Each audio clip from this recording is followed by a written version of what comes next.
Happy Monday. I'm Corey Rose. We want to start the 7 o'clock hour by officially welcoming Drew Carney to the 9 this morning. That's very nice. That's very nice. That's it? That's all. The applause is over?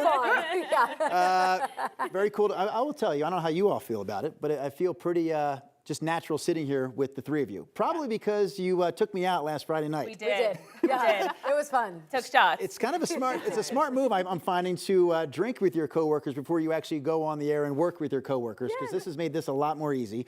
The other thing, my kids, they're seniors in high school. They're hoping to visit me here soon. They're like, Dad, have you found a good place for us to eat yet? And I can say yes. The Cherry Cricket. I've already checked out the Cherry Cricket. I can't remember the name of the burger I had, but it's the one with the barbecue sauce and the fried onions on top, and it was good. And Little Man. Oh yeah, I also found Little Man ice cream. Nice. I told you the one night I had a beer and 2 tacos, and I was like, that's not enough, so I ran over to Little Man and had an ice cream cone. That was probably too much. You forgot the queso. You had queso. Oh yeah. I'm sorry, I'm totally calling you out. Yeah. Okay, can you stop that now, Corey? You're doing all the right things since you've been here for like 1 week. You're picking all the right places. Thank you. So good for you. That's putting it more nicely. Yeah. We're gonna have a list for you. Don't worry. Yeah. By the end of the week. So do we typically go to Brianna first with the traffic or Katie first with the weather here? Depends. Depends on the day. Do I roll dice? What do I do? What do you want to talk about? Do you want to talk about the weather, the traffic? We'll go with. Don't take this personally. No, we'll go with Katie. I do want to know about the weather. The weather will be nice. I think like a smothered breakfast burrito with green chili. I feel like that's really a like Colorado that. staple. We'll get you that. I don't like onions. Is that weird? No, that's not. Okay, good. All right. Good. But everything else in the burrito belongs. Be nice and warm on a chilly morning like this. Welcome. We're so happy to have you. And in terms of the weather forecast for this Monday, January 12th, Chris Bianchi says, welcome to the return of fake winter here in Colorado, because we will be seeing unseasonably mild conditions once again. Not usually this warm this time of the year. It is still cool outside, temperatures in the 30s, so definitely want a jacket. But usually this time of the year, we see lows in the teens and highs in the 40s. A lot of our mountain towns will be seeing 40-degree temperatures this afternoon. But this morning, dry roads to and from. You may still find some leftover slick spots from Friday's snow, but in terms of our conditions out and about here across the region, right now we're sitting at 37 degrees out at the airport, still cold and Greeley at 15, mainly single digits and teens off to our west. But the warm up will return again today. A lot of sunshine, relatively calm winds, and highs in the upper 50s. We're expecting 58 degrees. Our average is 45. Do we have any snow in the 7-day forecast?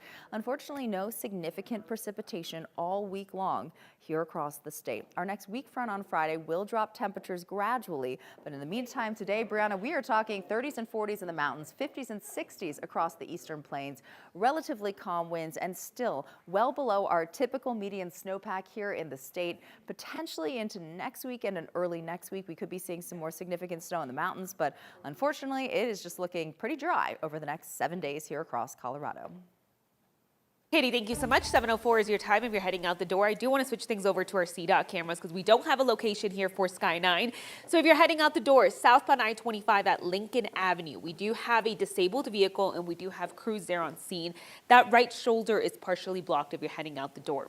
Getting to your drive times if you are heading out the door right now, 7:04 is your time. It looks like we have a weather graphic, but we are seeing a lot of slowdowns this morning along 225. So let's switch everything over. We're going to send things over to our Lauren Scafidi because starting today, drivers speeding through a major work zone in Boulder County will no longer get a warning. Instead, they're going to get a $75 ticket. So we do have our 9 News reporter, Lauren Scafidi. She's live along Highway 119 where this is all happening. And Lauren, CDOT says it's not about punishment, it's about safety.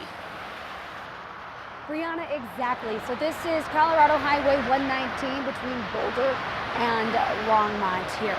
For months, drivers caught speeding in this area, they were getting a warning, but that warning period is now over. This is the first time that CDOT has done something like this, so here's how it's going to work. Starting today, speed cameras in this Highway 119 work zone are going to start issuing $75 tickets to drivers going 10 miles per hour or more over the speed limit here. The program is run by the Colorado Department of Transportation, and it's focused on protecting both drivers and road crews. CDOT says work zones are especially dangerous because of lane shifts, narrow shoulders, and constantly changing traffic patterns. The program is temporary. It's going to stay in place until construction wraps up here in spring of 2027. If it works, CDOT says similar enforcement could expand to other work zones and even school zones across Colorado. The goal is to reduce speeding in the work zone. This is a vulnerable area. We have workers on the side of the road, and speeding within the work zone really increases the danger for those roadside workers, and not just for those who are working within the work zone, but it also increases danger for the motorist who is speeding as well. Coming up on 9 News Mornings and streaming on 9 News Plus, I'll explain just how much speeding has dropped in this work zone since they started giving out these warnings. And I'll tell you now, it's dropped a lot, so it's working. Live in Boulder County, Lawrence Cafidi, 9 News. All right, thank you, Lauren. Meanwhile, expect some delays on Rabbit Ears Pass this morning as crews work to recover a plow that got stuck in a snowbank. CDOT says the plow went off the side of the road on Friday. The plow is out of the way of the road, but crews say they're still going to need most of the day today to get it out of there. Delays are expected to start at 9 a.m. Today, Barry Morphew is set to appear once again inside a Colorado courtroom. Morphew is accused of killing his wife Suzanne Mother's Day weekend 2020. Her body wasn't found until 3 years later in Saguache County. Morphew was living in Arizona when he was arrested last year. This is the second time he has faced charges in her death. The previous case against him was dropped just days before trial. He is set to appear in court in Alamosa County for an arraignment.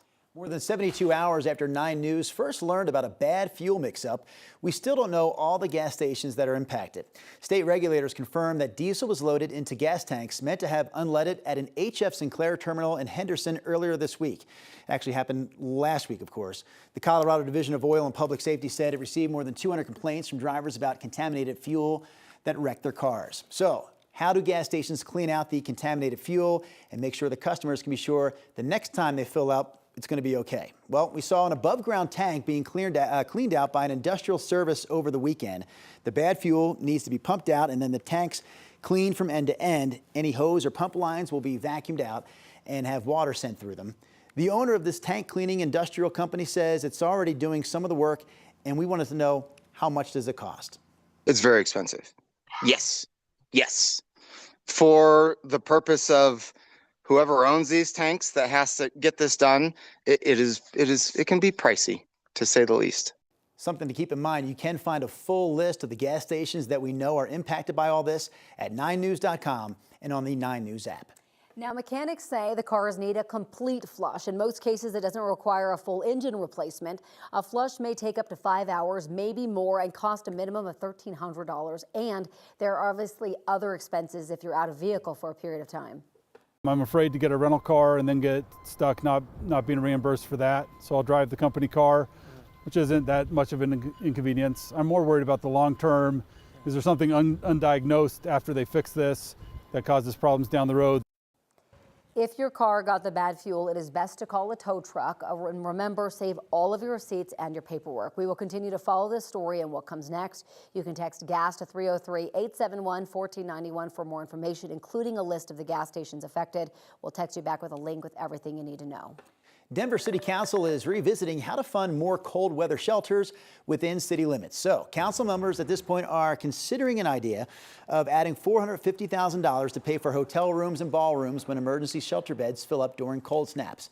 The measure was delayed earlier this week after a council member asked for more time to understand what the funding would cover. City officials say the money would expand an existing voucher system, giving people experiencing homelessness a safe place to stay when shelters hit capacity. Denver Public Schools is moving forward to block ChatGPT in schools, limiting AI in the classroom. The district says it is worried about cyberbullying. In a letter to parents, DPS pointed out that adult content will be allowed on ChatGPT later this year. And DPS says a new ChatGPT feature will allow up to 20 people in a group chat. District leaders are concerned the large group chats will lead to cheating and cyberbullying. DPS will be blocking the software starting next week. The district is also considering blocking ChatGPT for all staff members.